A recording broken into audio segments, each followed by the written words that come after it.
समय का रुख मुड़ रहा था और तारका की बेचैनी का कोई अंत नहीं दिख रहा था। वो दिन रात इंद्र को शिकस्त देने के बारे में ही सोचता रहता। उसके मन में कोई ख्याल ना तो आता था और ना ही उसने उन ख्यालों को अपने मन में बढ़ने की इजाजत दी। उसने अपनी सेना लगभग तैयार कर ली थी, लेकिन वो आने वाले चुनौतियों से अनजान था।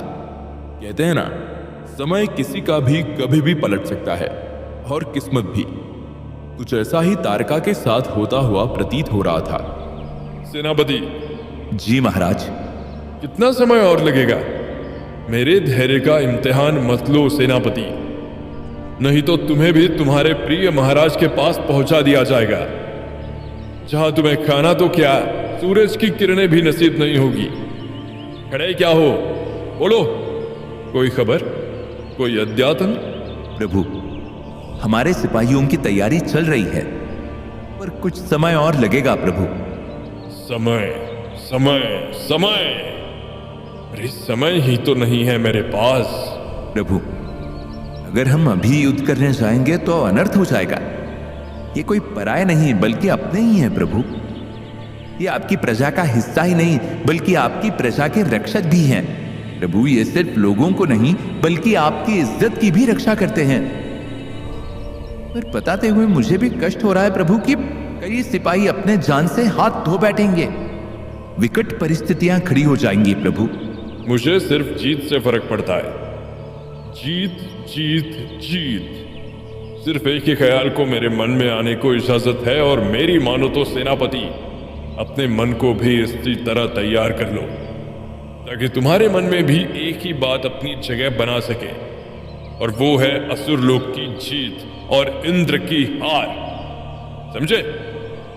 और हां, याद रखना, मैं अपनी बात इसके बाद कभी भी नहीं दोहराऊंगा, तो ध्यान से मेरी बात सुनना। ये सिपाही मेरे हैं, इनको जरूरत होने पर अपने जीवन की आहुति भी देनी होगी। और हां, सिपाही सिर्फ प्यादे हैं, प्यादे, और प्यादों के मरने का शोक नहीं मनाया जाता। प्यादे पैदा ही महाराज की शरणागति में रहने के लिए और महाराज के लिए अपना जीवन न्योछावर करने के लिए। पर प्रभु। पर क्या? अपने काम पर लगो। तुम भी मेरे लिए प्यादे ही हो। तुम चाहोगे तो हजारों लोग तुम्हारी जगह लेने के लिए तैयार हैं। समझे? मैं तुम्हारा पुराना वाला महाराज नहीं हूं जो सहानुभूति दे, भावुक होकर फैसले ले। ये तारका का राज है, जहां एक राजा और बाकी सब रंक। ये वो राज है जहां युद्ध और जीत को ही बस महत्व दिया जाएगा, और जो भी नाकामी लेकर आएगा उसको वही नकार दिया जाएगा। समझ गए? जी प्रभु। सेनापति और तारका की बातचीत के बीच एक जोर की आवाज ने खलाल डाली। ऐसा लग रहा था कि यह नारों की आवाज थी। ये नारे तारका के खिलाफ लगाए जा रहे थे। तारका महल के बाहर निकला। लोग गुस्से में और आक्रोश में इकट्ठा होकर एक स्वर में चिल्ला रहे थे, तारका, हाय हाय, तारका, हाय हाय, बंद करो, बंद करो, असुर राज बंद करो। तारका इस सबसे बहुत नाखुश था। उसने मुड़कर सेनापति की ओर देखा और इशारा करते हुए सेनापति से बोला, ये क्या है सेनापति? ये मेरे राज्य में क्या हो रहा है? इन सबको कैद करो, ले जाओ काल कोठरी में डाल दो। जो मेरे ही राज्य में मेरे खिलाफ खड़ा होने की हिम्मत भी दिखाएगा, तड़प तड़प कर वीर गति को प्राप्त होगा। कैद करो इन्हें अभी। सिपाही, इन सब लोगों को बंदी बना लो। किसी पर थोड़ा सा भी रहम मत दिखाना। कोई नरमी की जरूरत नहीं है। ये महाराज तारका का आदेश है, और बेड़ियों से इनके हाथ पैर बांध दो। ये महाराज का आदेश है। तारका के आदेश का पालन करते हुए सिपाही लोगों की ओर बढ़े और एक एक करके उनको बंदी बनाने लगे। लोग अपनी पूरी वीरता से विरोध कर रहे थे, लेकिन भुखमरी के कारण इनमें ताकत बची ही नहीं थी। कुछ लोग जमीन पर गिर गए और उन्हें सिपाहियों द्वारा बेरहमी से कुचल दिया गया। काफी लोगों ने वही दम तोड़ दिया। ये दृश्य देखकर सेनापति सहम गए और सहमे हुए वो तारका की ओर मुड़े और बोले, प्रभु ये ठीक नहीं हो रहा। आप जितना इनको दबाएंगे उतना आक्रोश और विद्रोह उनमें बढ़ेगा। ये आपके राज्य के लिए ठीक नहीं है प्रभु। जो लोग आपको भगवान मानते थे अब वो आपको राक्षस मानने लगे हैं प्रभु। जिन आंखों में एक समय आपके लिए प्रेम था उनमें आज आपके लिए सिर्फ घृणा है। और प्रभु बस बस सेनापति, एक और शब्द कहा ना तो तुम्हें भी इन लोगों के साथ काल कोठरी में बंद कर दूंगा। पीछे से एक सुनी सुनाई आवाज ने इस वार्तालाप में खलाल डाली। यह आवाज एक औरत की थी और जैसे ही तारका ने पीछे मुड़कर देखा तो उसकी आंखें खुशियों से भर गई। वो चिल्लाकर उस औरत की ओर दौड़ पड़ा। माँ, अब ठीक तो हो ना माँ? वैद्य ने क्या कहा माँ? अब बैठिए ना माँ, खड़े मत रहिए, आपकी सेहत के लिए अच्छा नहीं है। मैं ठीक हूँ बेटा, पर क्या तुम ठीक हो? हाँ माँ, मुझे क्या हुआ है? मैं तो बिल्कुल ठीक हूँ। ठीक हो तो ये सब क्या कर रहे हो? देखो उन बेबस आंखों की तरफ जिनमें भूख का दर्द है, जो बस एक निवाले को तरस गए हैं। तुमने जो किया है ना तारका, मत भूलो कि कुछ दिन पहले ही एक और महाराज था जो हमारे साथ यही सब कर रहा था। माँ, लेकिन ये लोग नारे लगा रहे थे, अपना गुस्सा जाहिर कर रहे थे। तुमने और इनके पास चारा क्या छोड़ा है? तारका, भूख प्यास से तो ये वैसे ही मर रहे थे ना।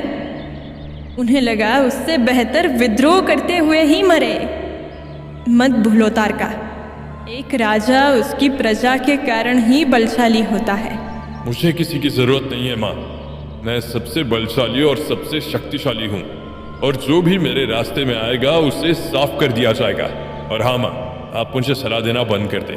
मुझे सलाह चाहिए होगी तो मैं आपसे खुद मांग लूंगा। सेनापति, इन्हें शयन कक्ष में छोड़ा। चलिए राजमाता। तुम्हारे जिद के आगे न मेरी कभी चली थी और ना ही चलेगी। पर एक बात याद रखना, विद्रोह को दबाने से विद्रोह नहीं रुकता। विद्रोह की जड़ समझकर उसका हल करने से विद्रोह खत्म होता है और खुशहाली आती है। विद्रोह को समझने की कोशिश करना मतलब आग में घी डालने के बराबर है। विद्रोह हमेशा कुचला जाना चाहिए, पर ऐसे कुचला जाना चाहिए कि देखने वालों की विद्रोह के बारे में सोचते हुए भी रूह कांप जाए। ये तुम्हें क्या हो गया है तारका? अब मैं बलवान हूँ, लाचार नहीं। आपको जो लाचारी की आदत है उसे मीलों पीछे छोड़ आया हूं मैं सर्वज्ञानी और सर्वशक्तिशाली हूं। मैं तारका हूं, तारका। विद्रोह का पनपना शुरू हो चुका था। आग की चिंगारी लग चुकी थी। तारका अपने अहंकार में इतना लीन था कि उसे आने वाले समय का अंदाजा नहीं था। दूसरी तरफ भगवान विष्णु की बात सुनकर ब्रह्मा और इंद्र दोनों ही अचंभे में थे। इसका क्या मतलब था? दुश्मन का दुश्मन दोस्त, ऐसा क्यों कहा भगवान विष्णु ने? मुझे भी ये उनकी बात समझ नहीं आई। बलि। क्या? असुर महाराज बलि? हाँ, बलि। वो अब कालकोठरी में कैद है, और अगर हमें तारका को कुछ समय के लिए रोकना है तो फिर हमें बलि की मदद करनी होगी। एकजुट होकर तारका के खिलाफ लड़ना चाहिए। अरे पर वो हमारा साथ देगा क्यों? आप जब तपस्या में लीन थे तब वो आपके कैलाश पे भी वार कर चुका है। जानता हूं, पर हमारे पास कोई चारा नहीं है। पर वो हमारी मदद करेगा क्यों? बताओ, क्या मिलेगा उसको हमारी मदद करके? राज। उसको उसकी राजगद्दी वापस दिलानी होगी। अभी हमारा और उसका एक ही दुश्मन है, और हमें उससे एकजुट होके ही लड़ना होगा। पहले उसे कालकोठरी से हमें निकलवाना होगा, और उसके बाद हमें उससे वार्तालाप करना होगा। हमें एकदम सूझबूझ से काम लेना होगा। पर तब तक तारका रुकेगा क्यों? वो रुकेगा नहीं, पर उसे रोक दिया जाएगा। उसकी प्रजा उसके खिलाफ विद्रोह कर रही है, और वो विद्रोह एक विकराल रूप ले चुका है। उसे प्रजा की तरफ से कोई सहारा नहीं मिलेगा, और बिना सेना के युद्ध करना असंभव है। समय तो हमें मिल जाएगा। हमें अंतरा को ढूंढना होगा। अंतरा कौन? वो एक ही असुर था जो असुर लोक की काल कोठरी से बचने में सफल रहा है। अगर हमें भी बलि को काल कोठरी से निकलवाना है तो उसके लिए अंतरा का मिलना बहुत जरूरी है। तो ठीक, अध्यक्ष, जी प्रभु। भूलोक पर जाओ और अंतरा को खोजो। जहां तक मुझे पता है बलि भी उसके लिए खोज जारी कर ही चुका होगा। हमें उससे पहले अंतरा तक पहुंचना होगा। जी प्रभु। ओम नमः शिवाय। अंतरा, ये नाम की खोज शुरू हो चुकी थी। एक तरफ सेनापति उसकी खोज में अपने सैनिक लगा चुके थे और अध्यक्ष भी तैयार हो चुके थे भूलोक पर जाने के लिए। दूसरी तरफ पार्वती के घर खुशी का माहौल था। पार्वती के होने की खुशी में एक दावत का ऐलान कर दो। और हाँ, हमें सारे देवों को बुलाना चाहिए। पार्वती को अगर उनके आशीर्वाद मिलेंगे तो उसका जीवन सफल हो जाएगा। हाँ प्रभु, ये आपका सुझाव उत्तम होगा। हमारी पार्वती को अगर सारे देवों का आशीर्वाद मिलेगा तो इससे ज्यादा अच्छी बात क्या होगी। ठीक है, फिर मैं तैयारियां शुरू करवा देता हूँ। सहायक। जी प्रभु। अगली पूर्णिमा को एक दावत का ऐलान कर दो। पार्वती बेटी के होने की खुशी में पूरे साम्राज्य में ये बात फैला दो और सबको बुला लो। और हाँ, देवों को भी न्योता भेज देना। मैं चाहूंगा कि सारे देव आकर पार्वती को आशीर्वाद दें। जी प्रभु, मैं अभी ऐलान करवा देता हूँ। असुर लोक में हालत बहुत खराब थी। भूलोक में अंतरा की खोज शुरू थी। हिमावत के महल में खुशी का माहौल था और देवलोक में बेचैनी फैली हुई थी। तारका भी युद्ध शुरू करने के लिए तत्पर था। ब्रह्मांड में एक और बार हलचल फैल गई थी। आने वाला समय कैसा होगा इसके बारे में किसी को भी कोई अनुमान नहीं था। अब एक बार फिर सिर्फ समय जीत और पराजय का फैसला करने वाला था। एक बार फिर समय ही ब्रह्मांड के रुख का निर्णय करने वाला था।